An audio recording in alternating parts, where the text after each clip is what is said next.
Hi everybody, this is Mr. Farmer. Welcome to AP Microeconomics. Today we're going to be quickly going over market structures, the four that are covered in the AP course, and then we're going to focus on perfect competition.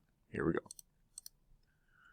So first thing, one of the big things to realize about the different market structures is it's going to play a significant role is the idea of elasticity of demand most likely, and that's going to be because of the number of firms and how similar or differentiated the products are. And so you can see it is a little bit of a spectrum as far as, we go from perfect competition to monopolist competition to oligopoly, and then extreme we go to monopoly. So it is a bit of a spectrum there. There are some actual numbers to differentiate between these two. We're not going to talk about that here.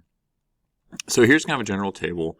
So the number one thing to look at for the number of market structure is how many sellers are there. For our purposes, we're assuming there's a lot of buyers. If that's not the case, it's a very different aspect, and so we just assume there's lots of those. So if there's a lot of sellers, you're either perfect competition or monopolist competition. If there's only a few sellers, I think of like the soda beverage industry between Pepsi and Coke. It's a perfect example of an oligopoly. And then there's only one seller, that's a monopoly. If they have 100% of the market share, that's called a pure monopoly. Otherwise, if they have the majority, if it's above 50% of a market, I believe, they have monopoly power. For simplicity, again, we usually just assume it's one seller, but it actually could be more based on the criteria. Next thing is the products. So if they are, you can kind of see we're in this left-hand column. So if there's lots of sellers and the products are identical, another way of saying that is standardized, you're in perfect competition. So there's lots of sellers and they're identical products. That's super elastic. Okay, and that's very substitutable. So that's going to play a big role. If there's lots of sellers but they're slightly differentiated, I think like running shoes, okay, a Nike's not the same as an Adidas, the same as a Reebok, the same as a blah, blah, blah. There are some differences. And so they get some control over the prices, but they have to be within a certain price range. Oligopoly is the weird one because you can have either standardized products or you can have differentiated products. So because it has a fluid definition, we actually have to deal with that a little bit. And then monopoly, there's only one seller, so it doesn't really matter. As far as the entrance and exits for perfect and monopolist competition, it's pretty easy to get in or out of the market, meaning it's very low barriers to entry to get in. There's not a lot of startup capital, for instance. The ability to produce the goods, easy to do. It's an easy thing to do. Oligopoly, the reason why there's only a few sellers is it's very hard barriers to entry. Okay, very large startup capital, very hard to make a name for yourself, those kinds of things. And monopoly, it's near impossible to enter into the market, which is why they've maintained a monopoly status. Now, most textbooks say it's also impossible for a monopoly to exit. What they mean is they just want to have an easy way of saying it. If a company is failing, unless there's some kind of like a utility, like an electric company in California, be PG&E. PG&E is not allowed to go out of business because we can't rely on them for electricity, right? So in that case, it's a public utility. They would not be allowed to go out of business. The government would come and support them. Otherwise, if the company is non-utility based, yes, they can leave the industry. That's fine. And then finally, price control, which is how much control do the producers have over the prices. For perfect monopolist competition, we say they're price takers, meaning the industry pretty much dictates what the price is. And oligopoly, again, is kind of a weird one. Sometimes they're price takers, sometimes they're a price maker. It kind of depends on certain aspects. And then monopoly, they decide the price. So from now on, for the next little bit, we're going to focus on perfect competition. Okay, so it rarely actually occurs in the real world for a couple of reasons. One, goods are typically not truly identical, or the number of suppliers is not actually large enough. You look at farming agriculture, the number of farmers, true individualized farmers, is actually a lot less than you'd imagine. And so most things don't sit with that. Okay, they're slightly outside of it for one reason or the other. With that said, we do use them because they are perfect competition. They're kind of the bar to see, hey, this is what a super efficient market would look like. And so we can use them. We can also use them to figure out different rules that we're going to talk about today that we'll later use for the other market structures. The other three are referred to as imperfect competition, kind of as a group. And so we can use the rules we learned in perfect competition for the imperfect competition markets. So again, pure competition, perfect competition, large number of producers, products are identical, they're price takers, and entrance is pretty easy to go through. So products are perfectly elastic at the market to the customers for the individual firms. There's a large number of producers and the goods are completely identical. So that pretty much means that for the individual firm, the good is perfectly elastic because there's somebody right next door selling the exact same product. So the rest of this chapter is going to be focusing on that. Okay, a couple quick little definitions. And we've seen similar things to these before, so nothing too crazy. So we have average revenue, which we don't use that much, but it's sometimes on there.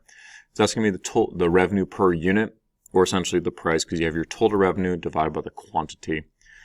And concerning total revenue, the second bullet point is your price times your quantity. If you just invert that, then you have your total revenue divided by quantity equals the price, aka average revenue. So price and average revenue are always equal. And then we have marginal revenue. We've done a lot of marginals. That's the change in total revenue divided by the change in quantity. Marginal revenue is horizontal because it is perfectly for perfect competition because of the elasticity. We're going to go into that a little bit more. So that is going to be significant. So pure competition. Here's the market. We've seen this before. What we've actually been drawing when we draw supply and demand is the market or the industry supply and demand graph. Now the firms are price takers. Whatever the industry price dictates, that's what the firms have to sell at. If they try and sell above that, nobody's going to buy that good. I'm going to sell this good for $10. Well, the rest of the market's selling it for $7. As a customer, I'm not going to go spend $3 more, right? And I'm not going to sell for less. I could be below my, be producing at a loss at that point. So there's no reason why I'd want to sell at a lower. So usually want to sell at a higher point. So if we carry that line across, we come up with the firm's demand curve. So it's called a side-by-side graph. You can imagine why. And so you have the market on one side, and then you have the individual firm on the other. Now, there's no standard way as far as which goes on the left and the right, but my default is what you see here.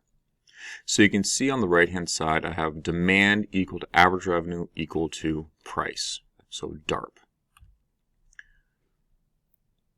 So the reason why it's so flat, the reason why it's so perfectly elastic, you can see a perfectly elastic demand curve here, is because there's a large number of sellers and the goods are identical, meaning perfectly substitutable. Thus, the demand for the firm is perfectly elastic. Okay, so again, that's where those market structures of the definitions play a big role, is they go into the elasticity, which is going to have some more significance. So then we have this Mr. DARP, MR equals demand equals average revenue equals price. Why? The price stays the same. Consumers will only demand goods from the company if the price is at the previously identified price. So price equals demand, just always. That's not a perfect competition thing. The price equals the demand at that quantity. If the price stays the same, then if the price was $10 per unit and you sell 1 unit or 10 units, the total revenue divided by the quantity will always equal 10. Hence, price always equals the average revenue. The same is true with the marginal revenue. When I sold my first unit, I sold it for $10. When I sell my second unit, I get a total revenue of $10, or I got an additional revenue of $10. Okay? If I sell a third unit, I have a total revenue of $30, which means I've added $10 to my marginal revenue. So all that being said, for perfect competition, your marginal revenue will equal demand, will equal average revenue, will equal price. And this is because for perfect competition, there's a large number of sellers and the goods are identical. That's the only market structure that fits this. So for the other imperfect competitions, this is not going to be true. Okay, the demand will equal to average revenue equal to price. That's always there. Just the MR is not always. So we had our price at $10. Thus, the additional revenue will always be $10. So we got Mr. DARP. So there you go. Just a little caricature. Some people really like Mr. DARP. And Mr. DARP means, it's a way of remembering that MR equals demand equals average revenue equals price. Now on the AP exam, don't just write Mr. DARP. Apparently people used to do that. I'm not sure why. Because the equation is you have them equal to each other. Okay. Typically you need your margin revenue and you need your demand curve. And then if you draw it like this, where you draw your price and it clearly connects all the way across, that is stating that the industry is dictating the price, although it's always good to label as such that this price is the same as this price, indicating the firm is a price taker. Okay, so you usually do draw them in line like this. That's the easiest way of doing it.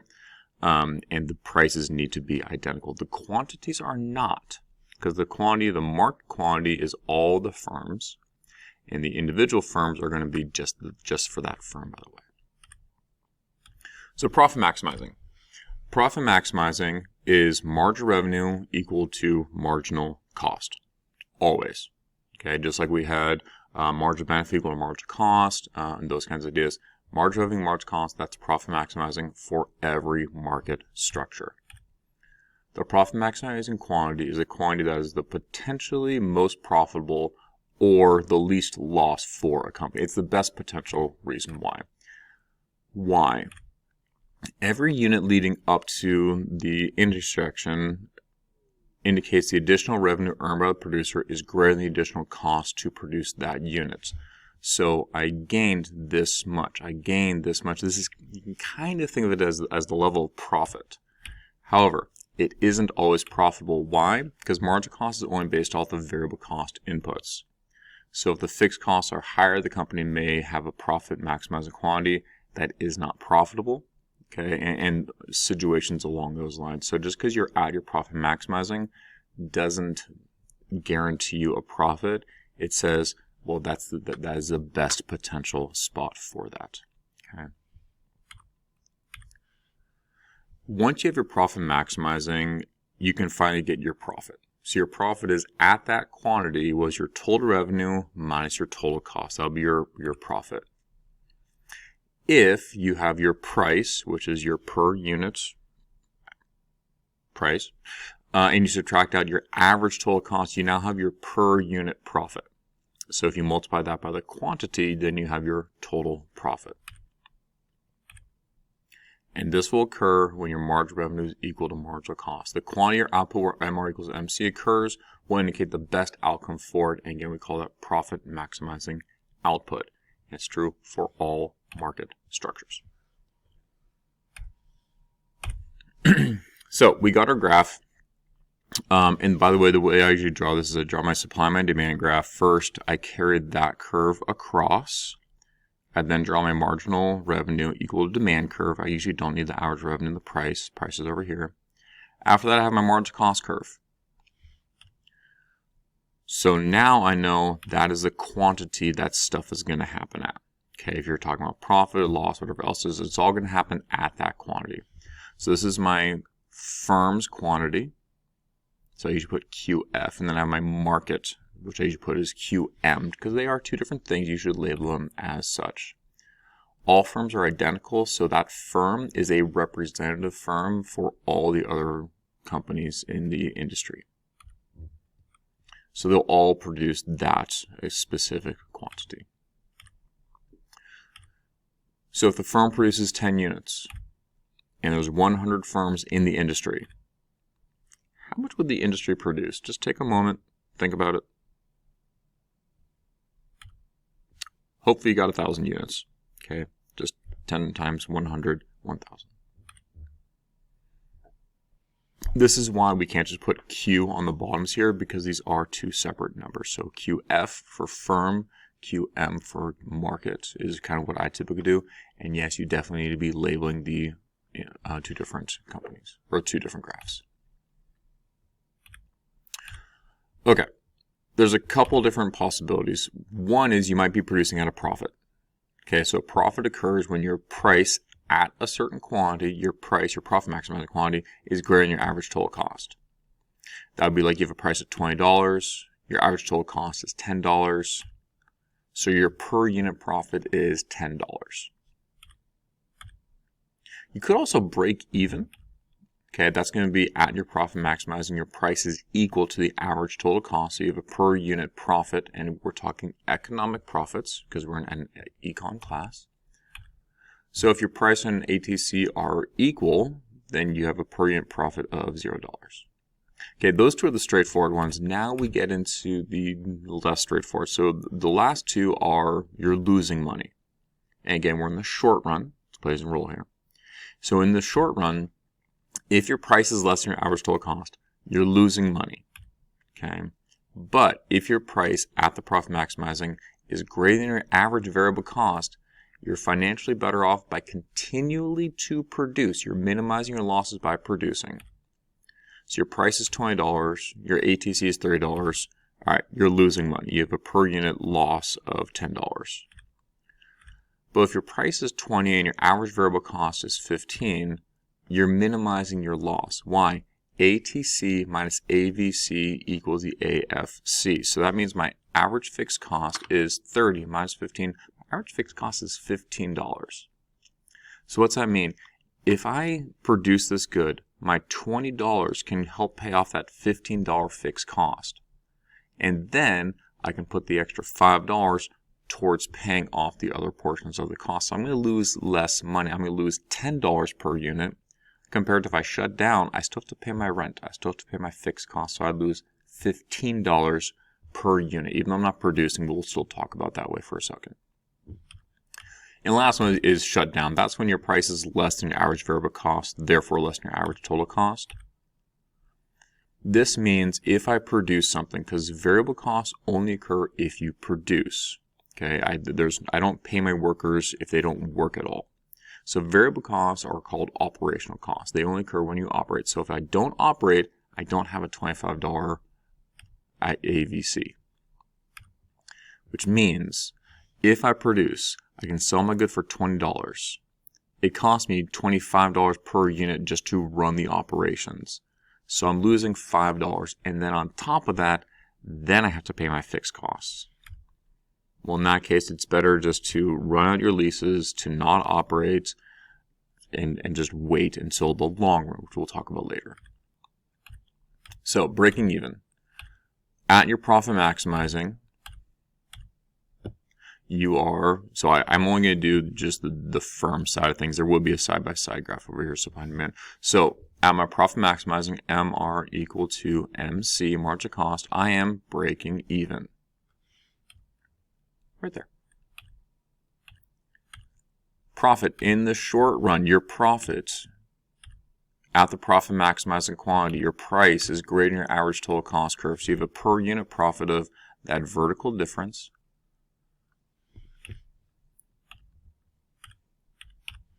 And then you have your actual profit. Now, please draw rectangles. I have so many students that they want to go all the way down and follow the ATC curve for some reason. They want to follow the margin cost curve reason. No, once you have your profit maximizing output, the margin cost curve doesn't mean diddly squat. It's a means to an end. So at that profit maximizing output, what is my price? It's here. At that profit maximizing output, what is the average total cost? That means that's the average cost for all the units produced at that quantity. If I was producing at this quantity, the lower point, well then that would be for all the goods. So all the goods have an average cost of $10. So please draw rectangles when you're shading in profit. Okay, minimizing loss. So your profit is, you are less than your ATC.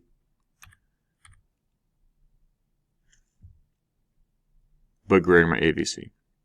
So here we can see the orange is my total variable cost curves. So again, that only occurs if I run my operations.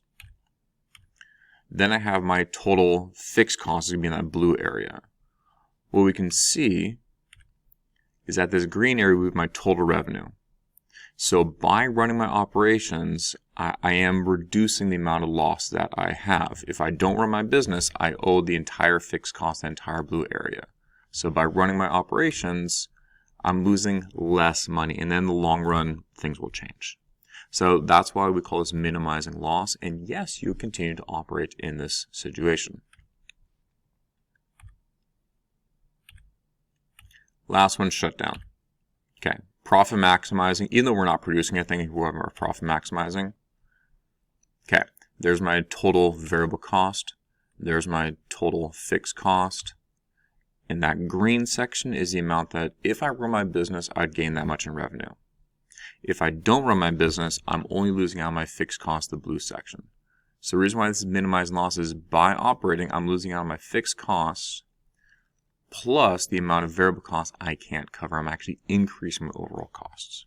So shutdown, financially, it's better to just not produce anything. So the quantity you produce is 0 units. You don't produce anything, you're shutting down.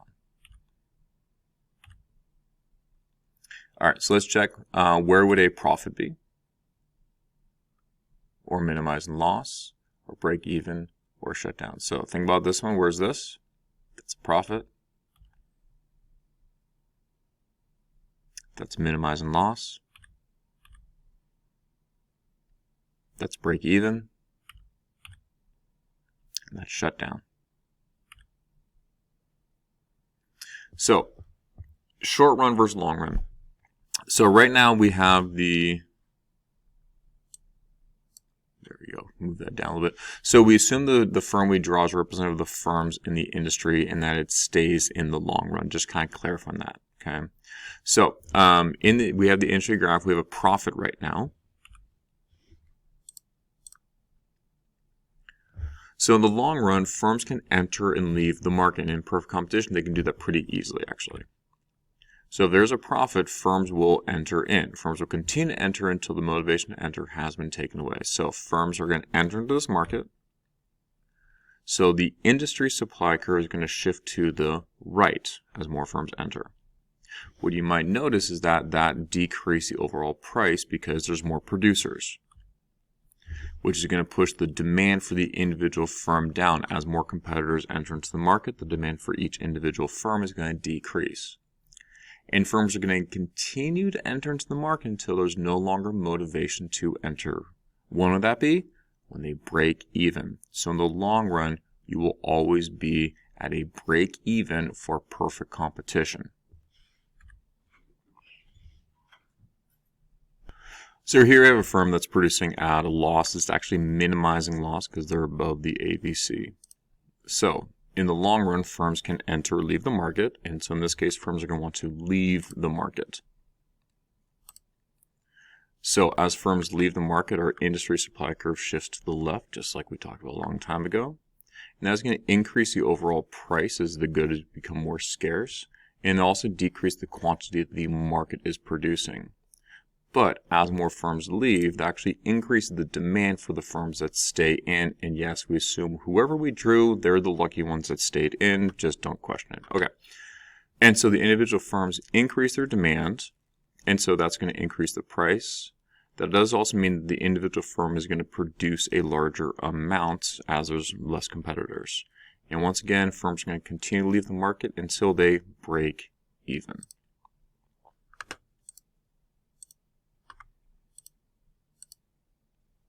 Last thing to note, assuming no price floor or price ceiling, all firms in perfect competitive industry are allocatedly efficient. How do we know this? Because they're all equal to supply and demand and consumer producer surplus. So they're all allocatedly efficient. However, only a break-even firm is going to be productively efficient because they're producing at the minimum ATC. Until next time.